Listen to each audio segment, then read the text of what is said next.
Hello everyone, welcome to Vicar David's 60-second slot, brought today from our family holiday in Cornwall and Devon. And today, as you will probably see behind me, we're at Tintagel Castle.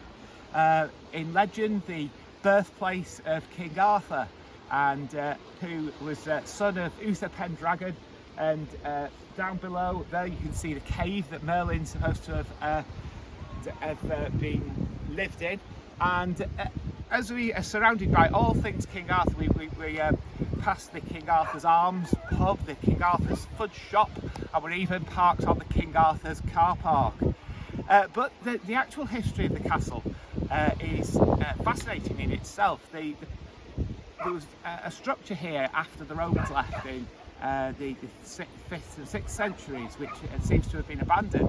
And I think that was the kind of basis of those Arthur legends, which were first noted down by Geoffrey of Monmouth in the 12th century, so long after the period where the Romans had left Britain, and codified by Mallory in the 15th century. The actual structure here was built by brother of Henry III, Richard, Duke of Cornwall, one of the wealthiest men in the whole of Europe. Rome very wealthy on tin with trade, which tin was still mined here until early in the 20th century. Whatever the basic is, if any, of those Arthur legends, who or what that figure was. In fact, people think that if there had been a figure in the 6th century, it would have been almost certainly someone living in what we call the southern lowlands of Scotland and speaking a language that's a precursor of modern day Welsh. So far from being the once and future king of England, Arthur's myths was a much more Celtic idea of myths. But the idea of a once and future king of England is one of the myths that is associated with Arthur. The idea that he's buried somewhere and will come riding to England's rescue in her hour of need.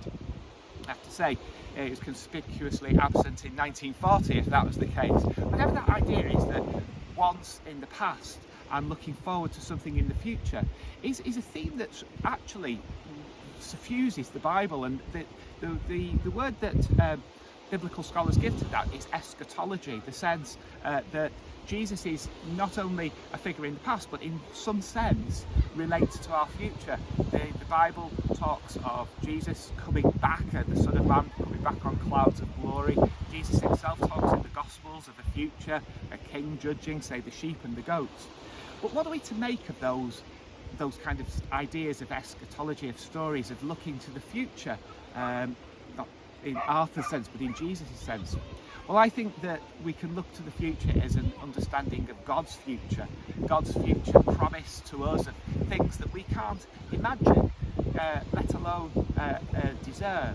A future that's richer and deeper and more fulfilled and happier than anything that we could choose for ourselves. A future that God holds out to us, each one of us, for us to look towards and work towards and grow towards.